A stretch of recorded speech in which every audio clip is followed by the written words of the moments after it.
جڑاوالا سے خبر شامل کرتے ہیں ہمارے senior anchor person Rashid Tahir. City 11 news کی رپورٹ کے مطابق وفاقی وزیر مملکت برائے داخلہ طلال چودھری کے بھائی اور انشاءاللہ NA 96 بلال چودھری نے AC آفس میں پارٹی ٹکٹ جمع کراتے ہوئے اپنی تقریر میں قائد محترم میاں نواز شریف، وزیر اعظم میاں شہباز شریف اور وزیر اعلیٰ مریم نواز کا خصوصی شکریہ ادا کیا، جنہوں نے طلال چودھری کی وفاق کا صلہ ٹکٹ کی صورت میں ایک عدنی کارکن کو دیا۔ اس موقع پر چیئرمین اسٹینڈنگ کمیٹی اور MPA PP سردار خان بہادر ڈوگر، جڑاوالا کے عہدیداران اور لیگی معززین علاقہ کی کثیر تعداد موجود تھی۔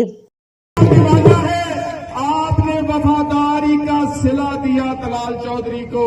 میں تو شاید آپ کی ٹکٹ کے بغیر کبھی کونسلر بھی نہ بن سکتا،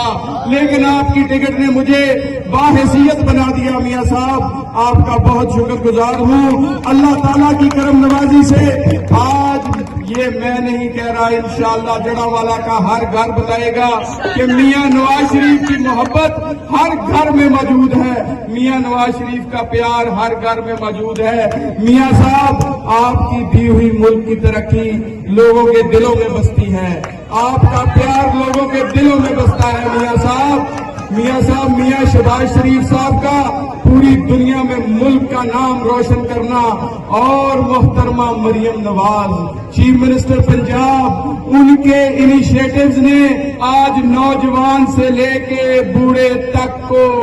یہ یاد دہانی کروا دی ہے کہ ملک میں اگر کوئی طاقت ہے تو وہ میاں نواز شریف ہے۔ میرے قائد آپ نے میرے بھائی کی وفاداری کا صلہ ٹکٹ کی صورت میں مجھے دیا، میں آپ کا بہت شکر گزار ہوں۔ انشاءاللہ جڑاوالا والوں، آج جتنا پیار آپ نے مجھے دیا ہر گلی ہر محلے میں، اللہ آپ کو اتنی عزتوں سے نوازے کہ میرے پاس الفاظ نہیں ہیں۔ جڑاوالا نے دل جیت لیا ہے، اور یاد رکھو باقی سیاستدانوں، جو وفادار ہوتے ہیں نا، اللہ ان پہ فضل کرتا ہے، پارٹی کے فیصلوں